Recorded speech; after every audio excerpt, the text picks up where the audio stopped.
नमस्कार दोस्तों, मेरा नाम सनी भाई है और आपका मेरे यूट्यूब चैनल पर स्वागत है। ये मेरी 7वीं वीडियो है और अगर आप चाहते हैं कि इस जोखिम भरे खेल का पूरा स्टेप बाय स्टेप प्रोसेस समझें, तो स्टार्टिंग से सभी वीडियो देखें। इस वीडियो को ध्यान से सुनिए क्योंकि छोटे समय में बहुत गहरी बातें बताई गई हैं। अगर आप बिना समझे आगे बढ़ते रहेंगे, तो नुकसान बढ़ता ही जाएगा। 21 वीडियो सीरीज और टेलीग्राम अपडेट्स। ये 21 वीडियो की सीरीज पूरी होते ही एक रोजाना टारगेट वाली सीरीज भी शुरू होगी।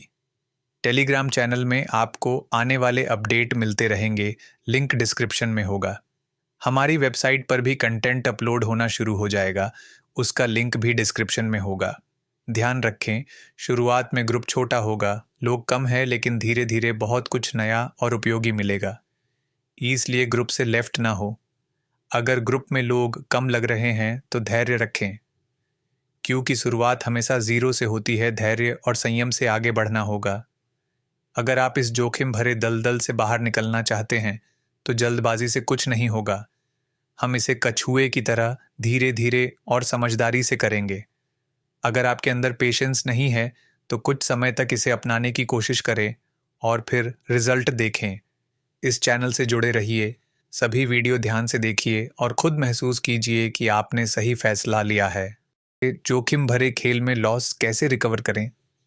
दिमाग का सही इस्तेमाल करें। इंट्रो, शुरुआत। क्या आपने कभी सोचा है कि आप बार बार हारने के बाद भी जोखिम भरा खेल क्यों नहीं छोड़ पाते? क्यों आपका दिमाग आपको बार बार खेलने के लिए मजबूर करता है? और सबसे ज़रूरी बात, क्या आप अपने दिमाग को कंट्रोल करके जोखिम भरे खेल में लॉस को रिकवर कर सकते हैं? अगर हाँ, तो ये वीडियो आपकी ज़िंदगी बदल सकती है, क्योंकि आज मैं आपको बताने वाला हूँ कि कैसे आप अपने सबकॉन्शियस माइंड की ताकत को सही तरीके से यूज़ करके अपने जोखिम भरे खेल में लॉस को रिकवर कर सकते हैं और फ्यूचर में खुद को बचा सकते हैं। 1. क्या है सबकॉन्शियस माइंड और ये कैसे काम करता है? सबकॉन्शियस माइंड हमारे दिमाग का वह हिस्सा है जो हमारी आदतों, फैसलों और बिहेवियर को कंट्रोल करता है। ये वही माइंड है जो बिना हमारे सोचे समझे काम करता है। जब आप पहली बार बाइक चलाना सीखते हैं, तो आपको ध्यान देना पड़ता है। ये कॉन्शियस माइंड का काम होता है। लेकिन जब आप कई दिनों तक प्रैक्टिस करते हैं, तो बाइक चलाना ऑटोमेटिक हो जाता है। ये सब कॉन्शियस माइंड का काम होता है। जोखिम भरा खेल भी इसी तरह से काम करता है। जब आप बार बार खेलते हैं, तो आपका सबकॉन्शियस माइंड इसे एक आदत बना लेता है और आपको हर बार खेलने के लिए मजबूर करता है। 2. क्यों लोग हारने के बाद भी जोखिम भरा खेल नहीं छोड़ पाते? जब कोई इंसान बार बार जोखिम भरा खेल करता है और हारता जाता है, तो उसका सबकॉन्शियस माइंड एक ट्रैप बना लेता है। अगली बार जरूर जीतूंगा, ये सोच आपको बार बार खेलने के लिए मजबूर करती है, लेकिन असल में हर बार जीतना संभव नहीं है।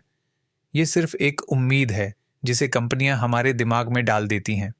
बस एक और ट्राई।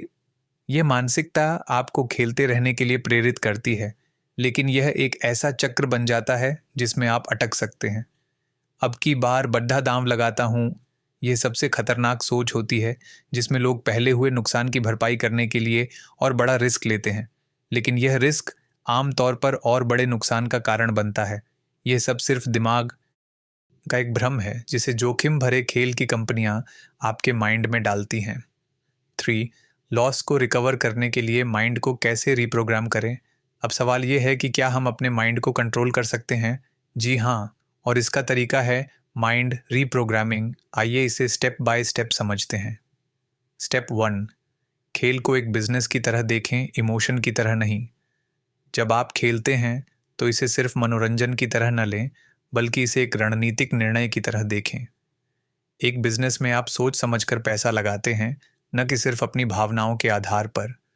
इसी तरह आपको अपने दिमाग को यह सिखाना होगा कि हर निर्णय तार्किक होना चाहिए, न कि भावनात्मक। स्टेप 2. जोखिम भरे खेल को लिमिट करें। हमेशा एक तय लिमिट से खेलें। अगर आप खेलते भी हैं, तो पहले से एक लिमिट तय करें और उससे बाहर न जाएं। ये लिमिट तय करने से आपका दिमाग कंट्रोल में रहेगा और आप अनावश्यक जोखिम नहीं लेंगे। स्टेप 3. लॉस को तुरंत रिकवर करने की गलती न करें। लॉन्ग टर्म प्लान बनाएं। अक्सर लोग एक बार हारने के बाद तुरंत उसे रिकवर करने के लिए फिर से खेलना शुरू कर देते हैं। ये सबसे बड़ी गलती होती है। हर लॉस को रिकवर करने के बजाय उस लॉस को एक्सेप्ट करें और आगे की प्लानिंग करें। लॉन्ग टर्म में सोचें, शॉर्ट टर्म में नहीं। स्टेप 4, अपने माइंड को लॉस से सीखने के लिए तैयार करें, न कि लॉस की भरपाई करने के लिए। अगर आपने कोई नुकसान झेला है तो उस नुकसान से सीखें और अपनी रणनीति सुधारें। हमेशा अपने अनुभवों से सीखें और गलती दोहराने से बचें। जब आप अपने दिमाग को यह सिखा देंगे कि हर हार एक सीखने का मौका है, तो आप सफलता की ओर बढ़ने लगेंगे। 4, माइंड रीप्रोग्रामिंग की 3 पावरफुल तकनीकें। सकारात्मक सोच, पॉजिटिव एफर्मेशंस। हर दिन अपने आप से कहें, मैं अपने दिमाग को कंट्रोल करता हूँ, कोई आदत मुझे कंट्रोल नहीं कर सकती। जब आप इसे बार बार कहेंगे तो आपका दिमाग इसे सच मानने लगेगा और आपकी सोच बदलने लगेगी। विजुअलाइजेशन, अपने दिमाग में एक विजुअल बनाइए कि आप जोखिम भरे खेल को छोड़कर सही फैसले ले रहे हैं। जब आप अपने दिमाग में सही इमेज बनाएंगे तो आपका माइंड उसी दिशा में काम करना शुरू कर देगा। मेडिटेशन और माइंडफुलनेस, रोज 10 मिनट ध्यान करें। इससे निर्णय लेने की क्षमता बढ़ती है और आप भावनाओं के बजाय तर्क संगत सोच को प्राथमिकता देने लगते हैं। लास्ट में समापन, कंक्लूजन। तो दोस्तों, अगर आप अपने सबकॉन्शियस माइंड को सही तरीके से कंट्रोल करना सीख गए तो न सिर्फ जोखिम भरे खेल में बल्कि लाइफ के हर क्षेत्र में जीत सकते हैं। अगर आपको यह वीडियो पसंद आई तो इसे लाइक और शेयर करें ताकि ज़्यादा से ज़्यादा लोग इसे देख सकें और अपनी मानसिकता को सुधार सकें। सनी भाई चैनल को सब्सक्राइब करें और बेल आइकन दबाएं ताकि आप ऐसी ही और वीडियो मिस न करें। अब समय आ गया है कि आप अपने माइंड को कंट्रोल करें और एक नया अध्याय शुरू करें।